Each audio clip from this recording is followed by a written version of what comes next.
Donc voilà la continuité de la vidéo. Vous pouvez donc voir le fil jaune et le fil noir de l'alimentation ATX, où j'ai branché dessus donc un onduleur qui transforme le 12 volts en 220 continu. D'ailleurs, je tiens à dire, je ne l'ai même pas payé 20 € sur AliExpress. Donc, vous voyez, là, le fil jaune et noir est branché. Donc, on a du 12 volts.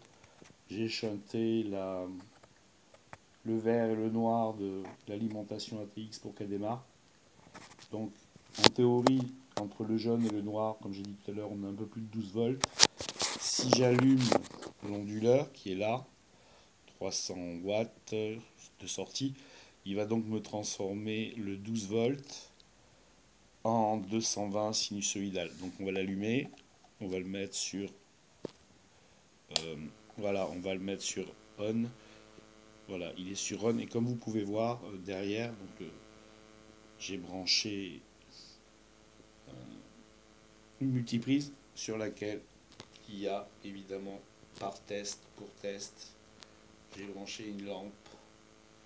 Donc il y a une lampe, donc ça nous fait bien du 220. Voilà, d'ailleurs vous pouvez voir la diode, elle est verte, elle est allumée. Si effectivement j'éteins l'onduleur, vous allez voir, regardez, là il n'y a plus de lumière. Je rallume l'onduleur, voilà, il y a les lumières. J'éteins l'onduleur, je rallume l'onduleur. Voilà, donc il y a les lumières. Donc comme vous pouvez voir, le signal d'entrée en tension, c'est le jaune et le noir, donc d'une alimentation ATX.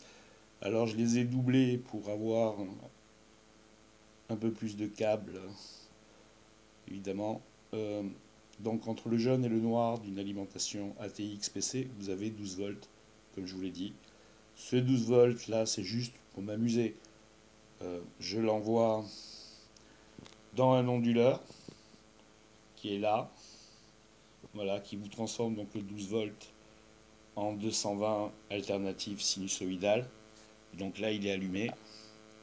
Et évidemment, en sortie, donc je récupère le 220 sur la prise blanche, donc c'est une simple multiprise qui est branchée, comme vous pouvez le voir, qui est branchée là-dessus, et donc qui nous donne de la lumière. Voilà. Évidemment, le but, c'est pas de faire ceci, c'est complètement aberrant. C'est simplement parce que je compte utiliser le 12 volts, parce que je peux avoir 26 ampères en fait en sortie, donc 26 ampères x 12 volts, ça me fait plus de 300 watts. Ce qui m'intéresse, c'est d'avoir une intensité suffisante en 12 volts, c'est-à-dire ici 26 ampères, pour faire des recharges 12 volts plus rapides. Voilà, merci. C'était une vidéo de Cyril Pessampan, qui ce matin se fait joujou.